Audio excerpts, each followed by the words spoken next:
Hello and welcome to The Good, the Bad and the Worst, a podcast where we watch movie trilogies and decide which movie is the worst of the trilogy. Joining me tonight is my clan, Luke and Conan, and I'm your host, Griner. 2025 was a big year for Predators and Predator movies. Two Predator movies came out in 2025 and we thought we should talk about them.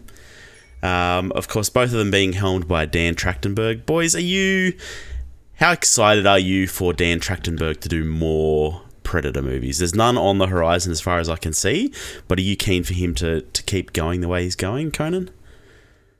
Yeah, he seems to have become like the warden of the Predator franchise now, after a movie that will be included in this trilogy that he's done, a movie called Prey. But yes, we talked about once before, but I don't think that's we spent a whole podcast talking about, but anyway. It's not reason to talk about it again because feelings change. I watched it again. I've got some big thoughts, but yeah, ever since then he's kind of taken the reins, and it seems to be just like he's in charge of it now. After the failures of the last few Predator movies that were sort of shuffled around, he seems to be a guy who really gets it. Like, he knows the DNA of it a lot. One of these movies has some questionable choices, I think, but yeah, he is definitely like who you kind of want to do this. He seems to really have a good eye for the visual sort of flair of one. He's got a very good cinematic eye. He has interesting. So he gets the essence of the whole characters, I guess. Like what makes them appealing and sort of how to make them a bit more interesting. He knows Predators. He knows Predators. He does, and that's a concern. Like, people who know Predators often are Predators. I don't know Dan Trachtenberg. I'm not gonna besmirch him here, but yeah, he knows what makes a Predator Pred. Tick. It's kind of surprising. It's kind of amazing to me to see the uptick in quality since he took over, right? Like, missteps aside, I'd still say the last three movies are of higher quality than any of the others except for probably the first one, right? Like, that's the only one they compare to. Predators is not bad, but I'll go to bat for Predator 2 as well. But yeah, he's no, you're wrong. Predator 2 is great, but yeah, he is definitely he's definitely the kind of he's like someone who cares about it. Yeah, and that's really valuable, rather than just having like some director be like, okay, I'll give it a go and just do whatever I feel. Like, he actually seems to respect this and I want to make good Predator movies, rather than just I want to make a movie and it happens to be a Predator film. So that's good. That's promising. And I think that is what the thing that comes with time, where these are obviously movies that he watched growing up, and then he was a huge fan of it. So then as he gets to that point where he's now a filmmaker, he can actually make that stuff that he wants to see. And obviously I feel like that we get that with a lot of movies with these people that are grown up and they know how to make a good thing that the fans want and everything like that. Yeah. I hadn't, obviously, if you go back and watch our Predator episode, had never watched the Predator films before the podcast. And so, like, I looked at them with no nostalgia or anything like that. And it was kind of like, the first one's enjoyable, but I was like, they're kind of rough films. You know what I mean? Like, I didn't get the most out of them as much as, like, I do Alien and Aliens. But I remember watching Prey and being like, wow, that was a good film. Like, I really like that movie. And I had the same for these other two movies, spoiler alert, but like, I have had the thought for all of his movies. So I hope he continues making them. Just knowing, like, any Predator film that comes out in the future, if it's by him, then I'm definitely interested. And I would actively go out and watch it, when I don't think, 10 years ago, I would have been interested in going and watching a Predator movie. Yep. Grant, you're muted. Apologies, I was writing some notes. Should we get into some stats? Right, well, or you got something else to say? Yeah. I mean, like I said, it's surprising to me how big a leap in quality these movies are since he took over. I've always been a fan of Predator movies. I've even seen Alien vs. Predator, which I feel like is actually pretty uncommon. I don't know. I've watched those movies quite a bit. I would actually be super curious to see Dan Trachtenberg's vision of an Alien vs. Predator movie, because I think he could do something fun there. And it's not a bad concept. It's not a bad concept. But yeah, I'm super keen to see what he does next. I mean, if you look on his IMDb, he's attached to a Portal movie, which I'm all there for. I like the idea of him writing for that, but we'll see what he does next, and I hope they leave. Like it's weird for Predator, like a movie franchise like this, to be in someone's hands who care about it, right? Like we've had glimpses of this in the past, like when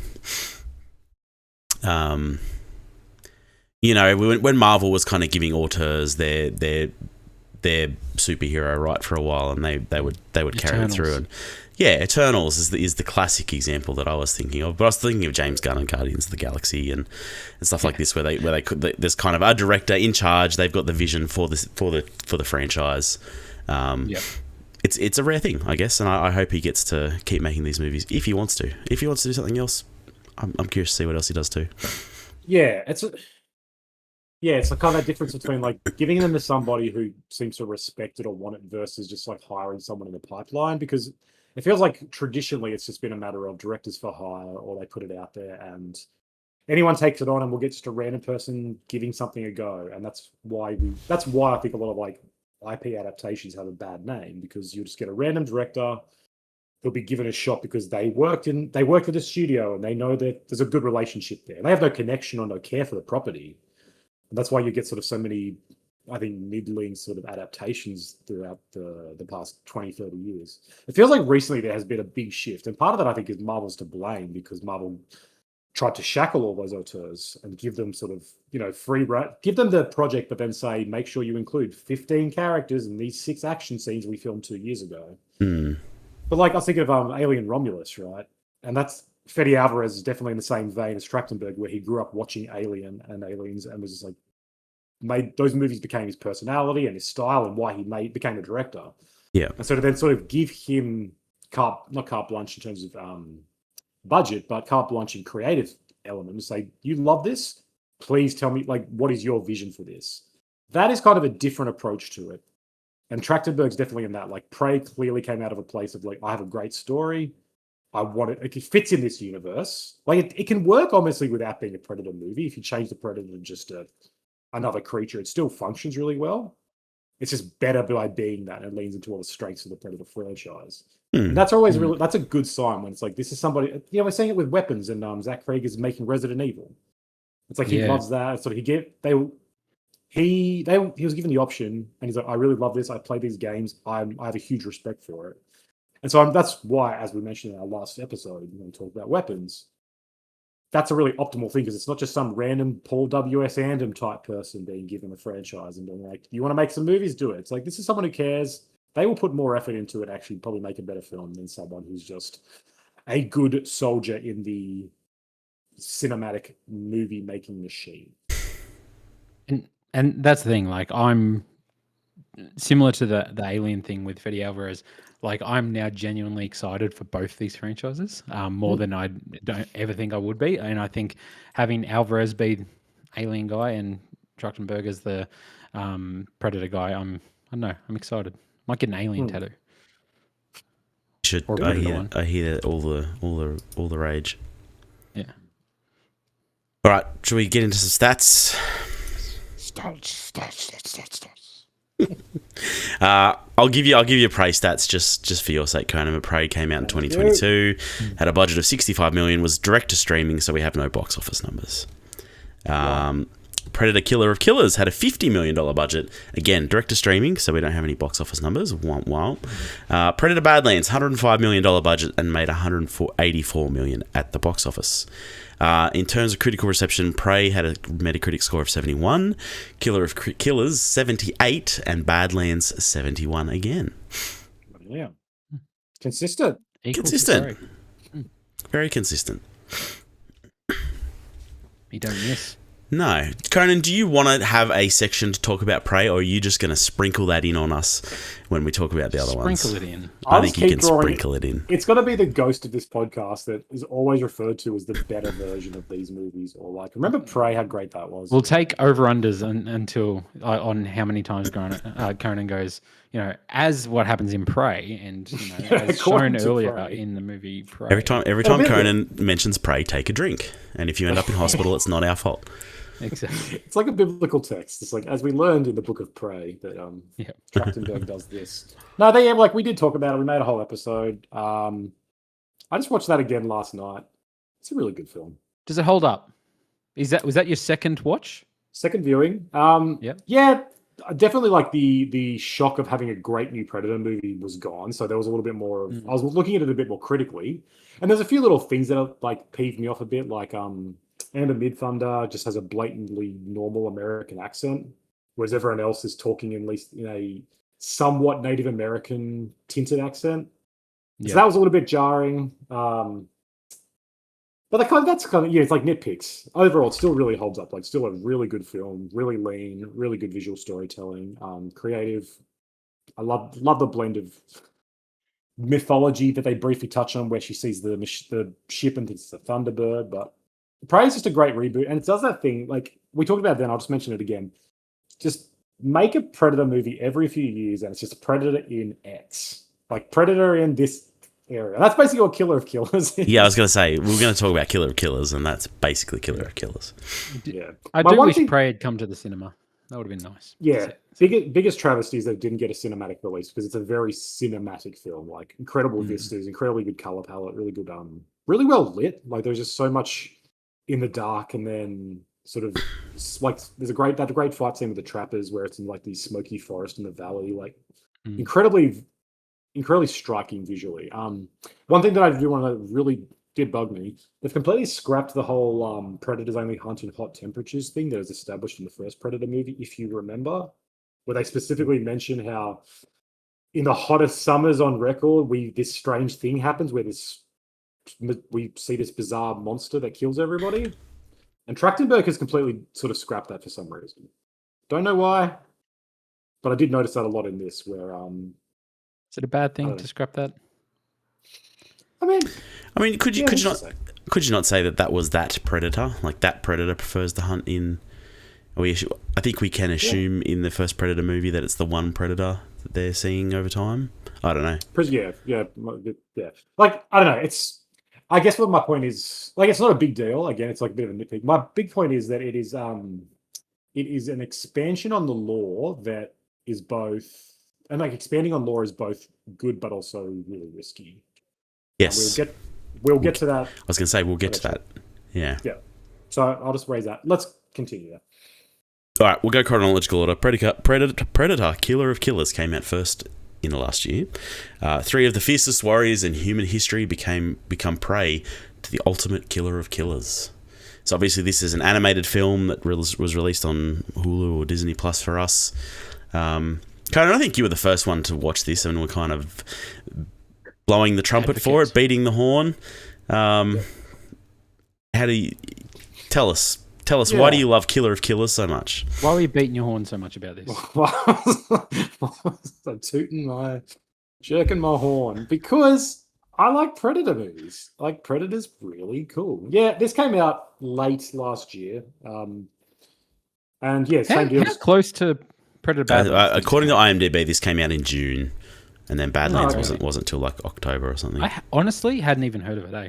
So until Conan was talking about it. Yeah, like, this movie got no advertising. It did come out super randomly. I just saw it somewhere. I was like, oh shit, a Predator movie by Dan Trachtenberg. I'll definitely watch that.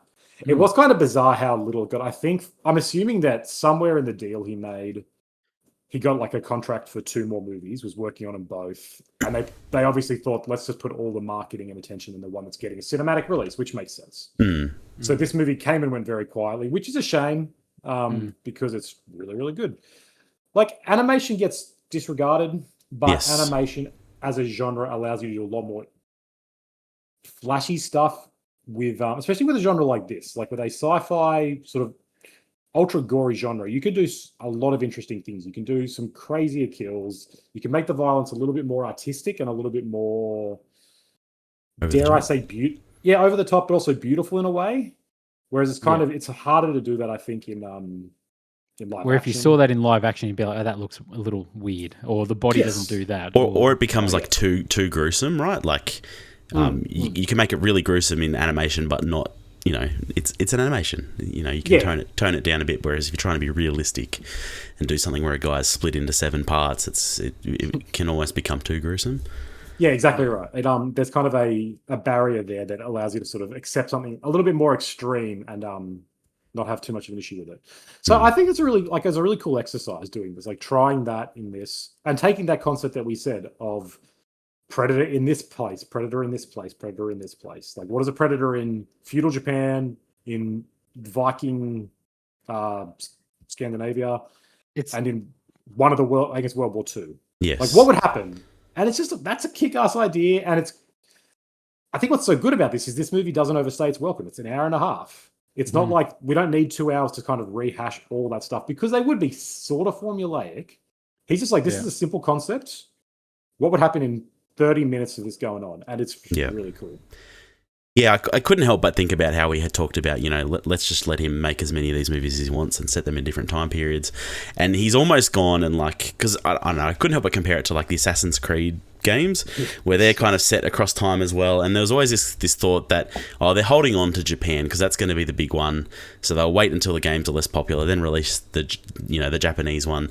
And I had the thought that like, he really just went for it with probably 3 of the most popular time periods he could have picked, right? Like Vikings, ninjas and samurais, and World War II. Like they're probably the 3 of the bigger heavy hitter time periods. People have been wanting to see a Predator film. You could for base ages these in. those settings. Yeah.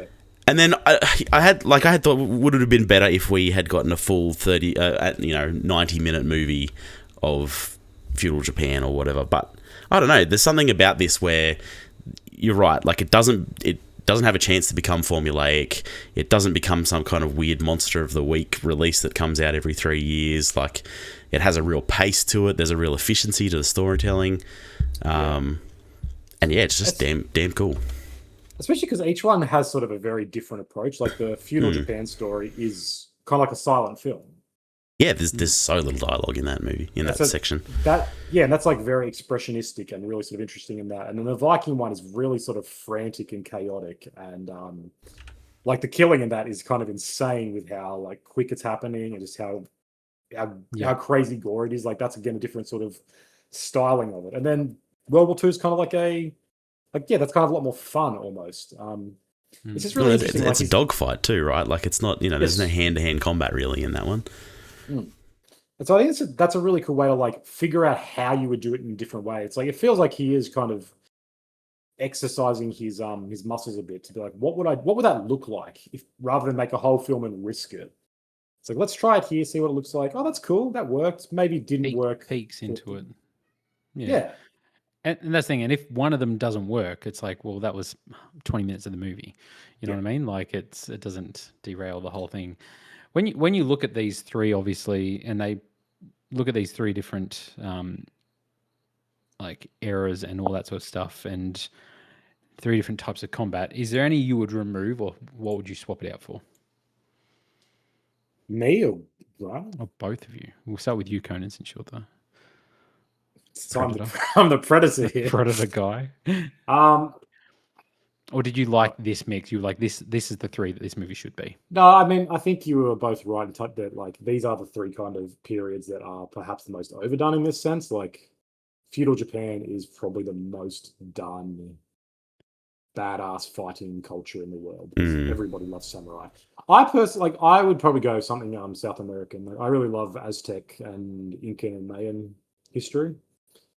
And I think they've got a fascinating cultures and very, very bloody, very brutal and war focused. And so I would like seeing sort of the Aztecs confronting that. That would be super cool. And just like sort of how they like might be a bit similar to Prey in terms of like an indigenous tribe to an area and kind of the clash of their cultural sort of things with this. And trying to like make sense of it through their religion or whatever. I don't know, but at the end of the day, when you come to a Predator movie, you just want to see something like Vikings using Viking shit and killing predators. And so I just want to see like Aztec warriors using their obsidian clubs trying to smash a predator apart or something. So that would be my, I think, thing. We don't have enough Aztec films. I've got 2. Sorry, go ahead. No, you go. I've got 2 for you. When I was watching the feudal Japan one, I'm like, I wonder if there's going to be there's obviously going to be another time period. I didn't know what it was going to be. I'm like, I hope it's World War one, but it's like trench warfare. Because I think that if you're gonna do like hand-to-hand combat or like and not do dogfights, I think that could be really cool. And a really cool setting, or like an occupied Berlin or something like that, like an occupied city, something like that. I think that'd be cool. Yeah, or let's go way back. Back. King David. He's got his sling out. He's facing off against Goliath. It's not a man. It's a predator. It's a predator. Oh shit! Oh shit! By the hand of God, he smites that predator down. I like it. I like it a lot. Oh hell, Jesus, predator, 1-on-1. Phase 2, 3 days later. When Pontius Pilate makes it's not Pontius Pilate making the judgment, it's a predator there. He's the one saying crucify him. Yeah. Look, if you got a time period you wish you could see them do? I can't top Jesus. Like what I had was like, I was like, if this was a modern setting, what would Predator do in 2025? Like if he was to come to Earth right now, is that Conor McGregor? Is that like a UFC fighter where he's just like, that's who I'm taking down, Or what is our modern? I guess that is the closest thing. He's fighting Logan Paul. Is that literally Jake Paul's like, let's have a boxing fight. But it just, it would be cool if this wrestler's never been unmasked in the ring, and all the management's in on it, right? The management knows, but nobody else does. Undertaker. It's like Undertaker's never been beaten at WrestleMania, but it's just like I'm gonna wreck this fool. You know what I mean? So who knows? Or Trump. Biggest predator of all, He's like the predator of all predators. I'm taking him down. So no, but you can't beat Jesus. So that's a pretty good one. But there's no drama because the predator just dies because Jesus is just like, go in peace, my son. I will admit I kind of had a thing when I was watching it and we got to the third chapter. Where I was kind of not excited. I was like, I don't know about this. I was there for feudal Japan. I'm a big samurai guy. I was there for Vikings. I'm a big Vikings guy. The dog fighting I wasn't too interested in. It won me over by the end, and I think that character, is kind of essential to bring. Like, it's obviously the most modern of us, so it's kind of like us in this situation of communicating and trying to get away out of this sort of thing. But yeah, I wasn't sold on it first, but yeah, it did warm its way to me, sort of thing. There is a part of me, obviously, we get is it post credits or is it right before the credits where we see the character from Prey? Yeah. Which is the whole last act, the battle. Yeah. It's like it's a full on part of the movie, I think. Oh, no, but I mean when you see her in the cryo chamber, the character. Oh, is that after the credits? Is it? It's mid credits, yeah. Because you see, you also see you see Dutch, don't you? Oh, maybe. Oh, see, I didn't see all the Easter eggs. I thought I just noticed that one. You see the pistol that's from Predator 2, that is also from Prey. That's the one she gets in Prey. Yeah. So I thought it had Dutch as well. I could be wrong. Yeah, okay. But would have been interesting if she was unfrozen for this final fight. Like it was like the 4 ones from Earth. They did this fight sort of thing. I don't know. But yeah, it was cool. I really enjoyed this movie. I don't know how I missed it completely when it came out. Obviously, a lot of people did. But I had a lot of fun with this. Like you said, an hour and a half, it just breezed by. And yeah, I had a blast. It doesn't overstay its welcome at all. I got engaged in each story for its different aspects and all that sort of stuff. And yeah, I don't know. I don't think that maybe would have won. Maybe the third one should have been actually like Tom Cruise, like in Top Gun or something. That makes the dogfight a lot more interesting. But yeah. But it was really good. I really like this. And his sheer charisma, he wins the Predator over to his side. Exactly. I like the idea of something. Sorry, you go. No, you go ahead. I just like something with your World War One, something like the idea of trench warfare, or sort of in that weird technological change where there's gas being used and sort of weird stuff like that. It used to be super fascinating to see, because that's what's always interesting is how does the Predator kill different people and how do people respond to that? In this movie called Prey, he gets trapped by one of the things and he has to solve that problem, and then all of their archery sort of becomes a problem for him that he has to figure out. And when he gets his helmet knocked off, it's that classic problem solving thing. That's always really fun. It'd just be super cool to be how does he navigate the trenches a bit more where there's no trees because no man's land has been leveled. how does he really get around? And there's gas everywhere, so it's like, is that going to kill him? Does he have to find a way? There'd just be so much interesting stuff to do there. See, I don't know. You just talking about that and like trying to navigate and setting these traps just made me realize that the true best third act character would have been Kevin McAllister from Home Alone. But they actually just recruit Macaulay Culkin because they watch the movie and they're just like, oh, we're getting Macaulay Culkin. Yeah, him setting traps in the house with the predator chasing around. The predators don't understand acting. And he's just like, they don't. But is that why they're coming here? They just see movies. They have broadcast movies across the sphere, and they're like, we need to go and get those people.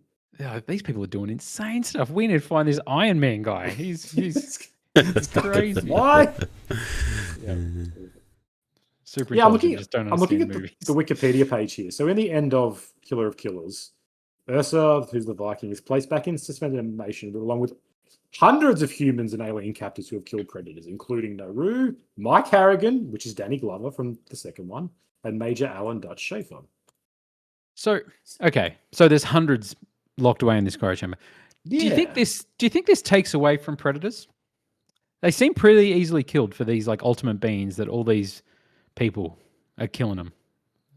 You know what I mean? I mean, how long have they been hunting for? How special are they really when when a dude in his gunship is killing him, who's kind of a screw up, he can kill him.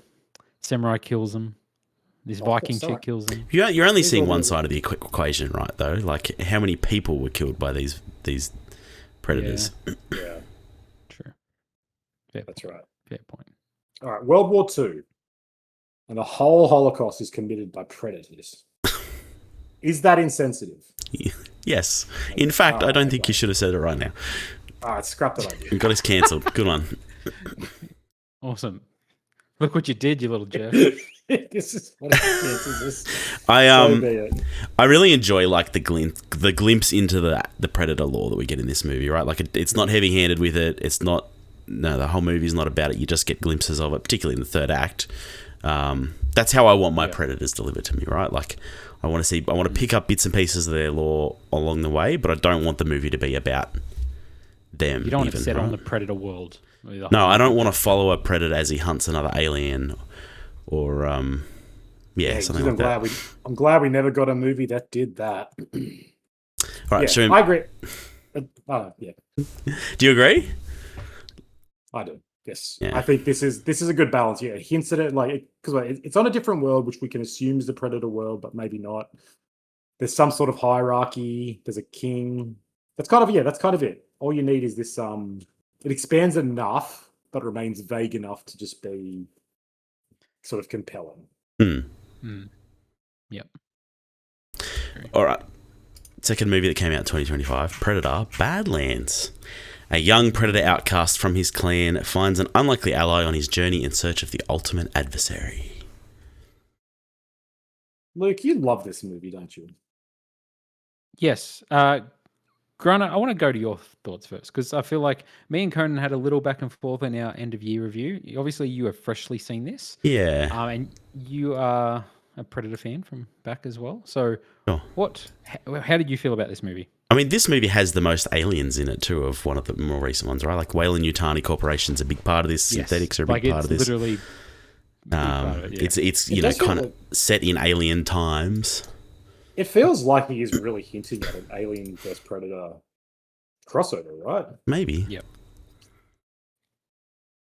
I like this movie. Like, it's a fun action movie by all means.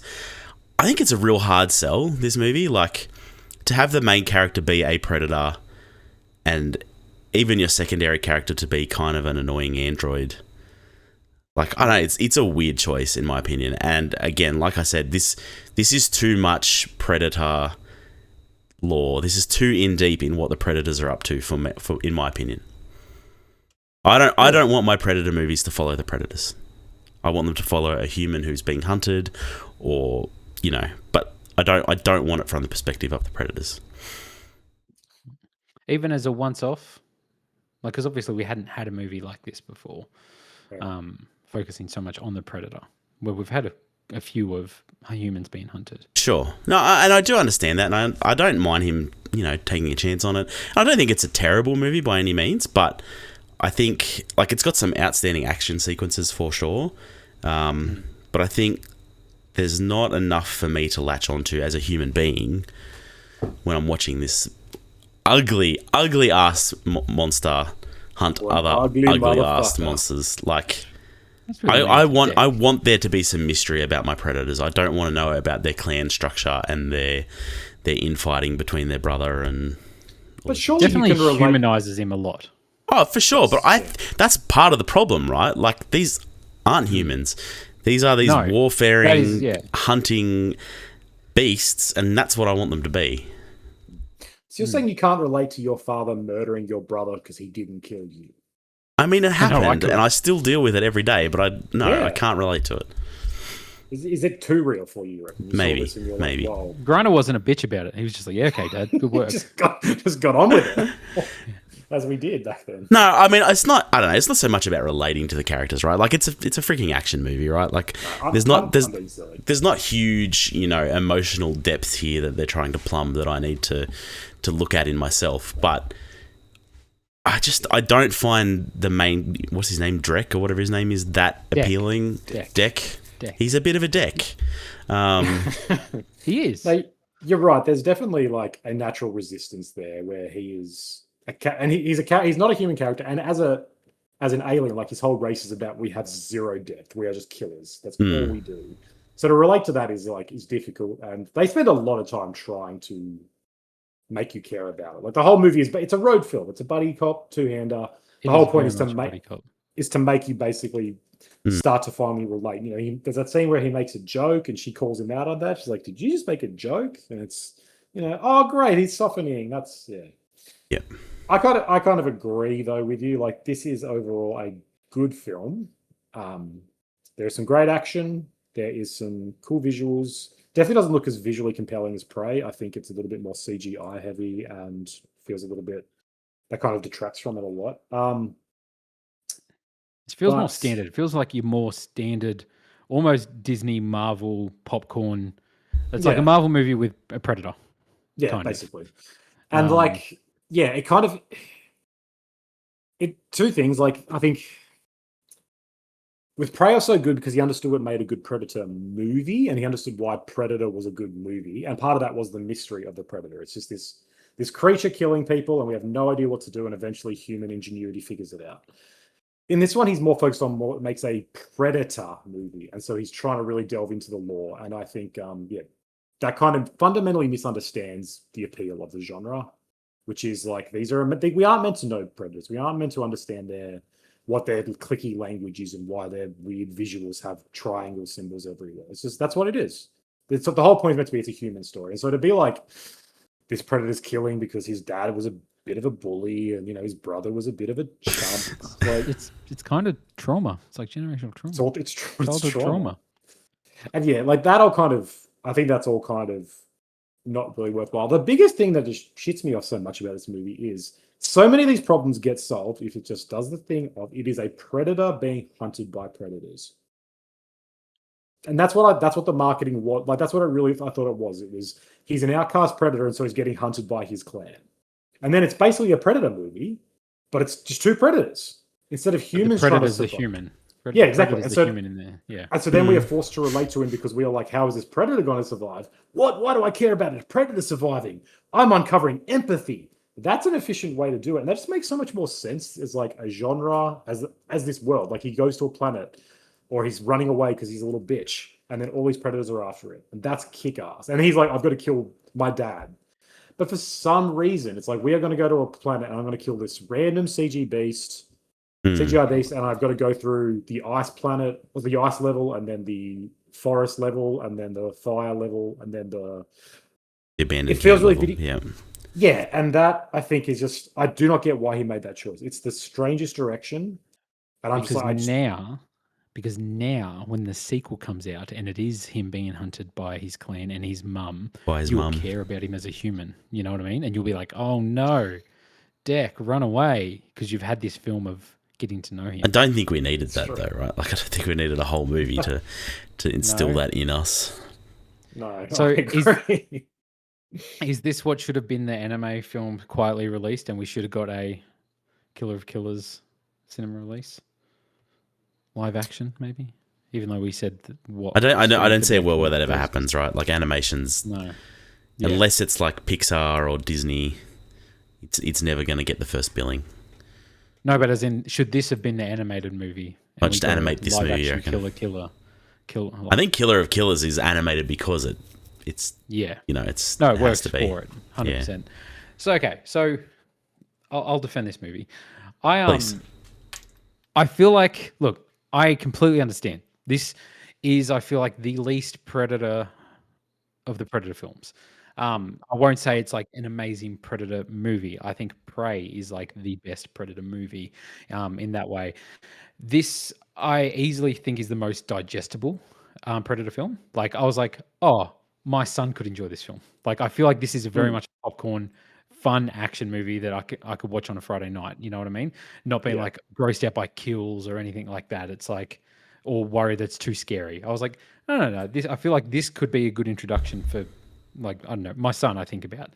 I was like, oh, he could have watched this movie. I like a few of the things done in this movie. First of all, I love the soundtrack. Like the Mongolian like throat metal is just really, really cool. And in Very the cool. cinema, like it was like vibrating. I was like, this music is really cool and adds a lot to it. I think the dad is really cool and intimidating.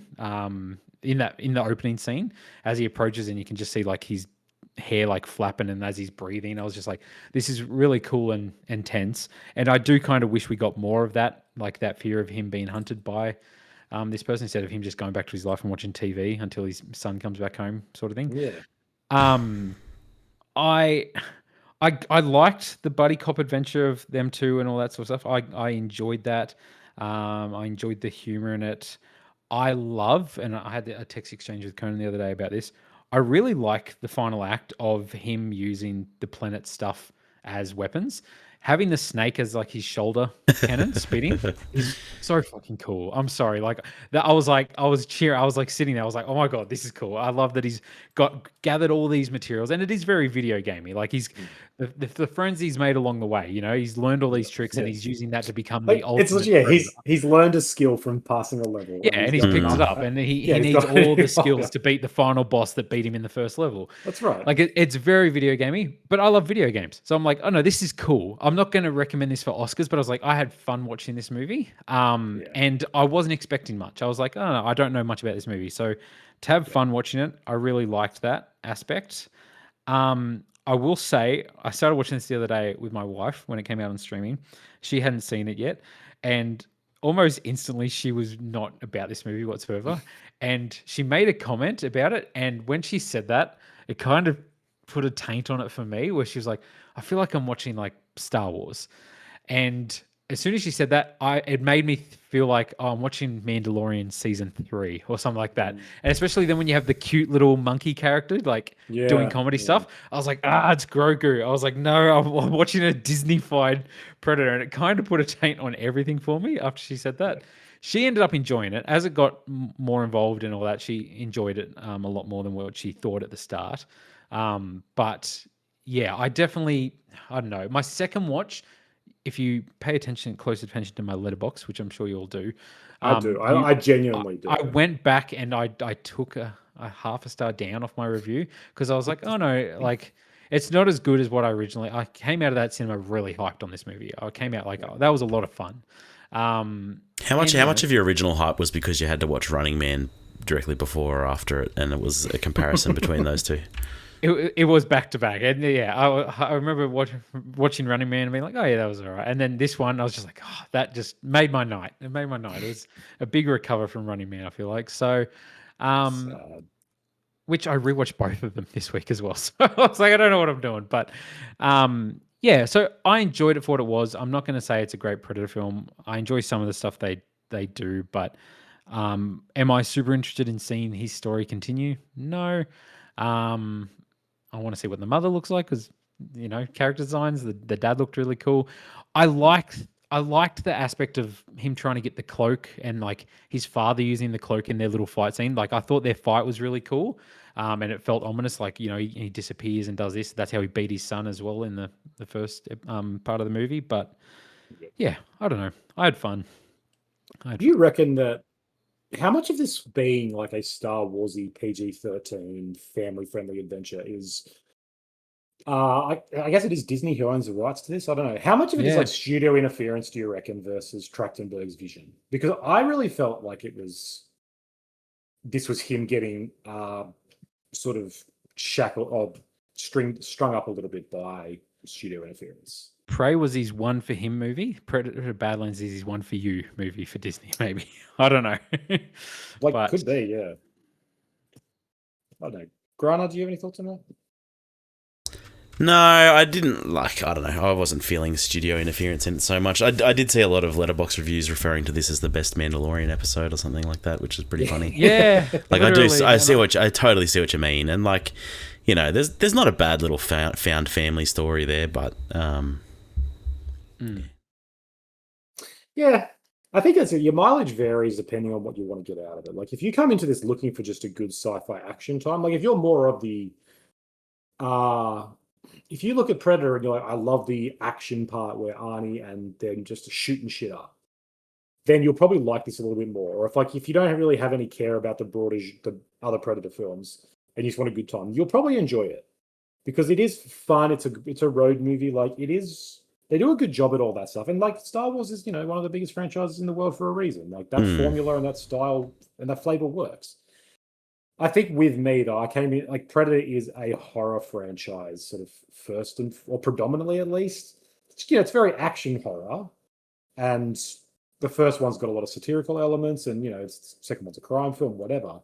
But like the appeal of this genre to me is that it's a slasher film. It's a monster killing people, and the mystique and the sort of the slow, methodical stalking is really part of the magic. And so to completely just take that away and be like, this is just a road movie where he's talking to a cyborg, and then the showdown is a bunch of cyborgs, and a lot of the emotional turn is meant to be on her. Like the big payoff is when she finds her sister, and her sister, which they should have got Dakota and Elle Fanning and had those real sisters. What a bad choice. What a miss. To have that sort of be like her really have the payoff was, I just kind of felt weird. It's like, why is it her and not him doing something? But if that's what you're after, then you'd probably love this movie. That's not what I go to a Predator film for. Yep. No, I'm inclined to agree. Bit of a miss. Should we rank him? Throw Prey in there as well? Yeah, just Prey in there as well. Conan's been hanging out for that. So here's why Prey's the best movie. Prey's easily the best out of this franchise. And then just, followed by Killer of Killers. Badlands. Yeah, I'm inclined to agree with that order. Badlands, Prey, Killer of Killers. Oof. No, I am kidding. I am kidding. No. Wow. It's Prey. Put Badlands next. You know you want to. Badlands, Killer of Killers. But I'll be honest, I wasn't super keen on Killer of Killers until I watched it. Like, no. Before I watched it, I was like, I'll watch this animated Predator film. And I came out of being like, okay, that was really cool. Like, I really enjoyed that. So yeah, it's good. 3 good films. Like, I super keen to see what he does next for sure. Yeah. All right. Well, that wraps up our, what are we calling it? The Trachtenberg Predator trilogy. Next fortnight, we are doing 28 years later, The Bone Temple. You may have thought we were doing this fortnight, but you may have, but we missed it. Our little town is letting us down. Very curious about this movie. I really don't know where it's going to head or what it's going to be about. I'm keeping myself in the dark, and I'm okay with that. Okay. Mm-hmm. Same. I haven't watched any trailers. Have you seen the reviews? I've heard that it's good. Higher Metacritic than 28 years. I've heard only good things. Yeah. I hope there's a lot of boning. Oh, Conan searched the Boner Temple last time, and apparently it was quite a lot. So yeah, it's like it seems to be just a porno, this film, which is weird. But I'm keen. I'm keen for that. 28 inches later is the other one. Oh, that's what happened. Yeah. Yeah, it's like this movie's already streaming for free on porn. All right. Thanks for joining us for the good, the bad, and the worst. This enough. podcast is going off the rails. Terrible. Join us next fortnight for the Bone Because Temple. we had to wait so long for Grana to join. Oh, for goodness sakes. If you want to support us, give us a rating on iTunes. Give us a thumbs up on Spotify or on the YouTube video if you're watching us there. Help us out. This podcast is brought to you by The Taste of Iron and God Grotesque. A couple of books by Conan Clark. Check them out on Amazon. Third one coming along soon, right, Conan? We'll be able to review the trilogy then. Yes, that's going to be a special episode. Of course, none of you will read them. So Excuse me, I'm nearly there. Yeah, It's like Special- the F1 of books. Yeah. people have been saying that. A lot of smart people are saying that. Yeah, this is All the smart people, yeah. Yeah, All right, but yeah, it's coming. It's next few months. check that out. Thanks for joining us. We'll catch you next time. Bye. Peace.